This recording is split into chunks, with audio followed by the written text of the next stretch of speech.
Alright, what I've got here is the entry handle, I guess you would grab to step up into the trailer of our vintage Santa Fe trailer, and it's kind of hard to see, but if you look closely you can see that it actually says Santa Fe on that plastic.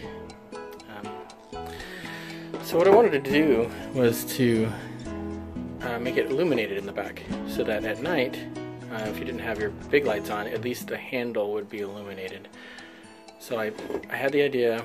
I went to, it's actually Fred Meyer grocery store, and I picked up this LED marker light, and it's a 12 volt amber marker light,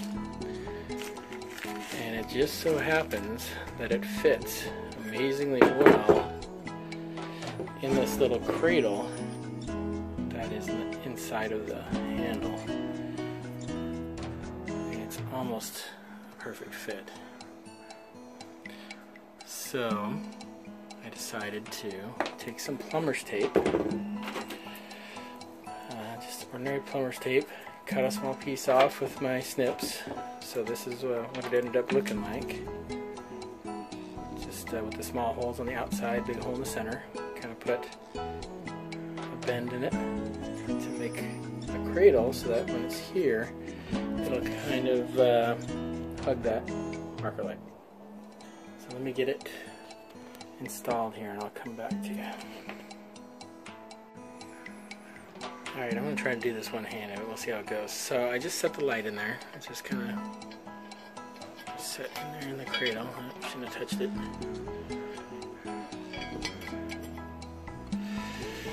I'm going to put this piece of plumber's tape over the top of it.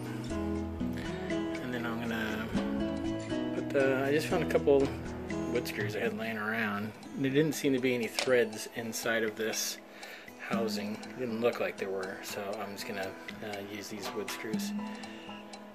I got the screws tightened down. Didn't want to go too tight and crush this and break it, but it is, looks like it's an epoxy filled chunk of plastic, so I don't know if you actually could hurt it. Anyway, another thing I wanted to accomplish was I didn't want, well, I used the amber so that it wouldn't attract so many bugs. We'll see how that goes. But I don't want there to be a bunch of spiders hanging out in here or whatever when you go to grab this thing. So I was looking around for a chunk of plastic, and I had a jewel case from a CD, and it's very brittle. It's probably not the right plastic to use, but it works to kind of get my point across here. So I just cut a chunk of plastic, and be careful of your sharp corners. That's one thing I forgot to mention on this plumber's tape. You can see here that I actually cut the corners off to make it a little bit less sharp. It's still sharp, but at least it's not a 90-degree angle.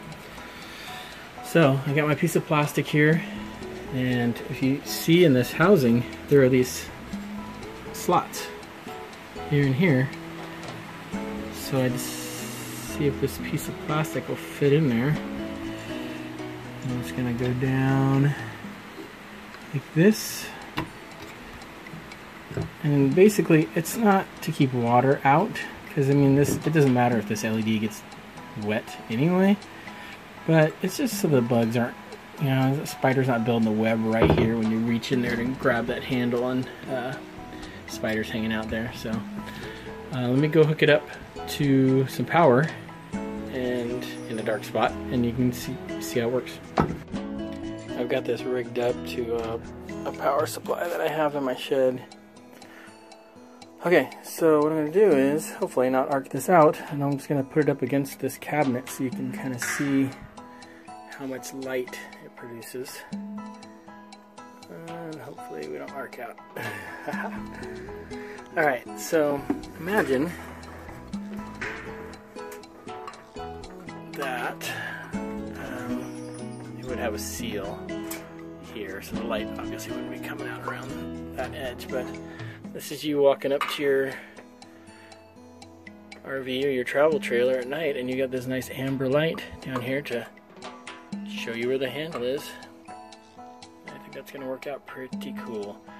It was $5 for the LED. A couple screws I had laying around. I had a roll of plumber's tape laying around, but if you had to buy everything, you'd probably be less than 10 bucks.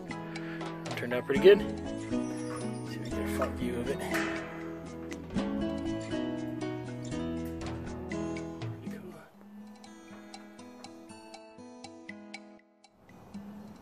Now, of course, you're going to have to run power to this, so you'd have to run wires through your exterior wall, which is no problem for me since we're doing a full restoration. Thanks for watching.